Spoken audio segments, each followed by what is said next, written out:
At it again, and oh man, another day, another crazy story from the left. I mean, it's just non-stop. You look hard enough, you'll find a crazy story, and most of the times you don't even really have to look too hard. They're just right there in your face. Anyway, before we dive into the story here, like, share, comment, hit that subscribe button if you're new. Make sure you are following me on social media too. All of those links are down below. And with that being said, let's dive in. This is not about felonies. It's about race. It's about black people. It's not their neighborhood, because they from China, Hong Kong. All right, so I'm just laughing at what this guy just said. Ban background checks. New York City proposed the Fair Housing Act, which would make it illegal to run background checks on prospective tenants. Yeah. It'll be illegal. So are we going to make it illegal to run background checks when buying a firearm too? We're going to make that illegal? Of course not. Of course not. Of course not. Wouldn't do that. Wouldn't do that. We wouldn't make things fair across the board, would we? No, that's too much. That's too much to ask for. New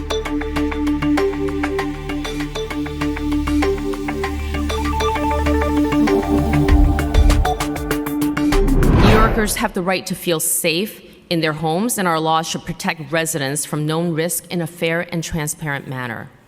Asian New Yorkers have the highest home ownership. 42% in New York City, 50% in Queens, 77% in Staten Island. If passed, this will affect Asians disproportionately in New York City.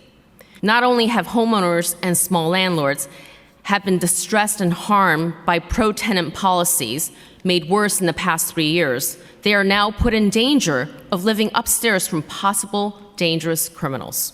Our electeds continue to prioritize the lives of convicted criminals over the safety of hardworking New Yorkers. This is a deceptive bill. This is not about felonies. It's about race. Hey, I feel it too. I feel it.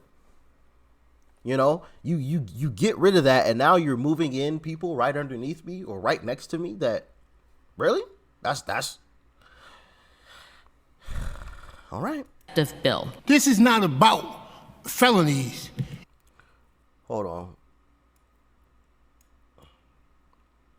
Because I want y'all to read this. I didn't read the whole thing yet, but I saw like this first part. And I was just like, of course, of course. So this man who served time in prison spoke in favor of the bill while bashing the women who spoke before him. Of course he's in favor of it. Duh. Oh, man. It's about race. It's about black people. You see them Asian people that I just was talking? I live in Rico Park now. That is the racistest neighborhood I ever been in. And there's nothing but Asians in there. If you go in a store, they will follow you around like you're getting ready to steal something. So that garbage that they was talking up here, because that's all it was garbage. You know what I'm saying? Because they don't want black people to live in black people's neighborhood. Because it's not their neighborhood, because they from China, Hong Kong. We from New York. Look at this lady's face. She's mortified, like, what? Is he really? And look at this dude's face.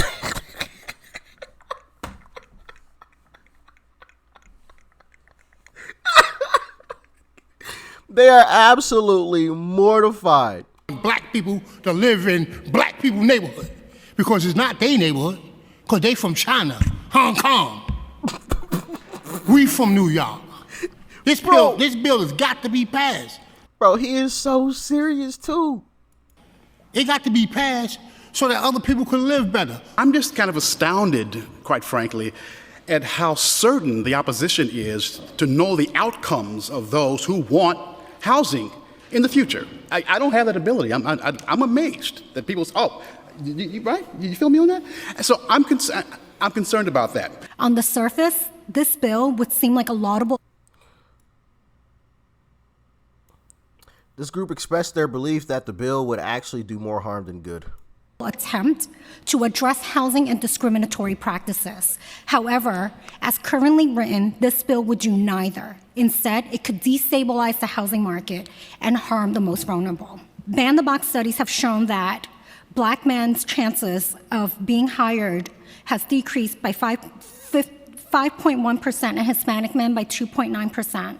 On the flip side, when more information are available, such as credit and drug tests, the employment prospects improve.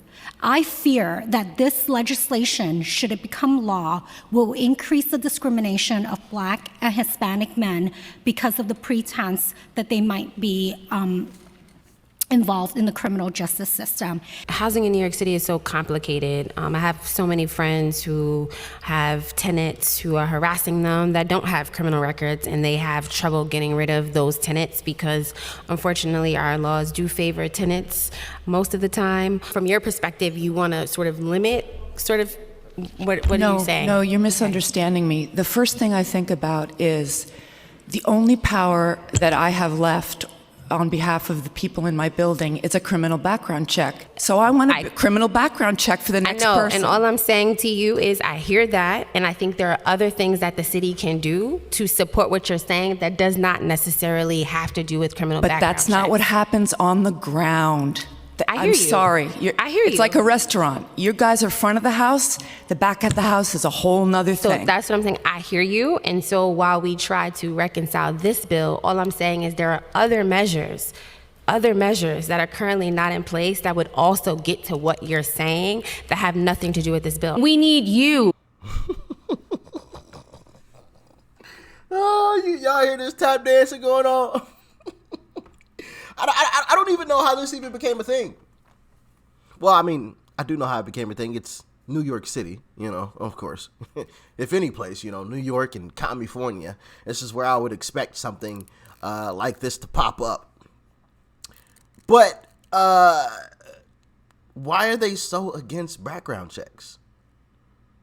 And she made the excuse that, I know friends that have tenants that, don't have any type of record that have been a problem. Bro, she just made that up.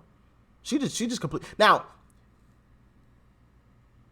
could that story be correct? Yes. Are there people who don't have a record that are problem folks? Yes, sure. But she made that up. She made that up for sure.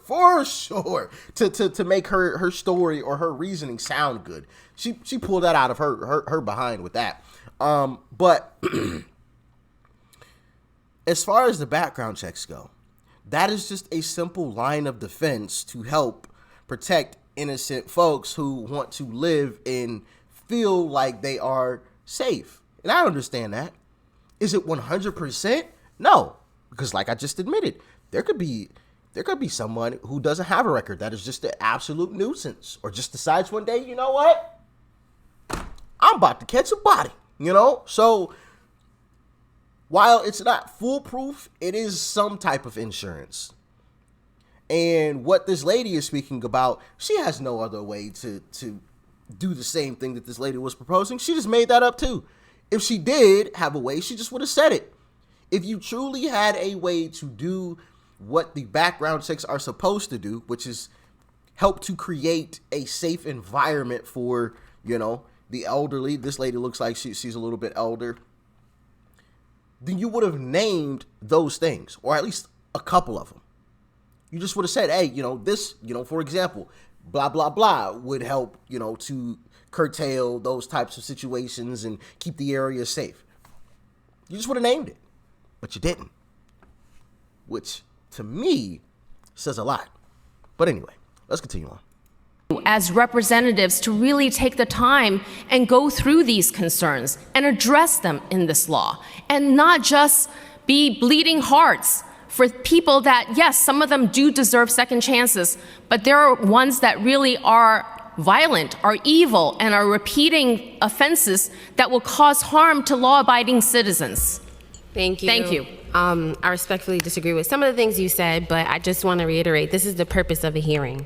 So you are able, I've given you extra time to talk about your opinion. I just wanted to kind of empower you that this is why we hold hearings, is to hear from people, all sides.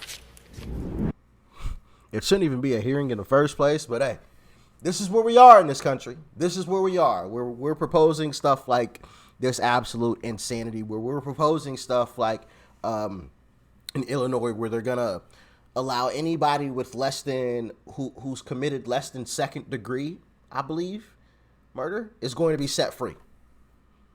Even if you're on somebody else's property, oh yeah, we'll give you a citation. This is what we're living in now. And hopefully we can get some more Ron DeSantis out there as governor. Hopefully Carrie Lake wins her lawsuit. It's actually going to trial, which is a W in my humble opinion. But man, I feel bad for any, sane folks that live in NYC. Any sane folks that live in Illinois as well. Because I know not everybody has the finances to just up and leave, even if you totally disagree with what's going on around you. So, I definitely feel bad for anybody that is sane that lives in those areas, man. Stay safe, please. Be aware of your surroundings at all times. Lock your doors, okay? Hide your kids, hide your wife, all right? Hide everybody, because in some of these places, it's going to get a little crazy, for sure. But anyway, y'all let me know what you thought about this one in the comment section below. Like, share, comment. Hit that subscribe button before you go. Peace and love. I'm out.